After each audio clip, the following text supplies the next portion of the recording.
BPL 2025 17তম match Sylhet Strikers Khulna টাইগার্সের বিরুদ্ধে 8 রানে জয়লাভ করেছে। প্রথম ব্যাট করতে নেমে সিলেট স্ট্রাইকার্স নির্ধারিত 20 ওভারে 5 উইকেটে 182 রান করে দলের পক্ষে সর্বোচ্চ 75 রান করেন জাকির হাসান নট আউট ছিলেন।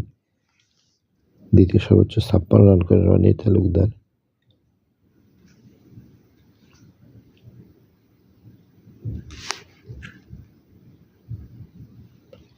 খুলনা টাইগার্স নির্ধারিত 20 ওভারে 9 উইকেটে 174 রান করেন দলের পক্ষে সর্বোচ্চ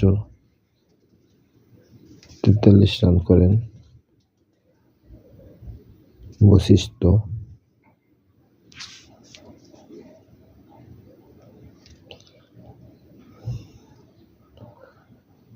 বোলিংয়ে তানজিম হাসান সাকিব,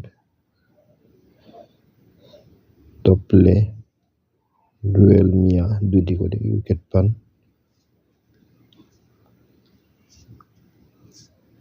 সিলেট স্ট্রাইকার্সের পক্ষে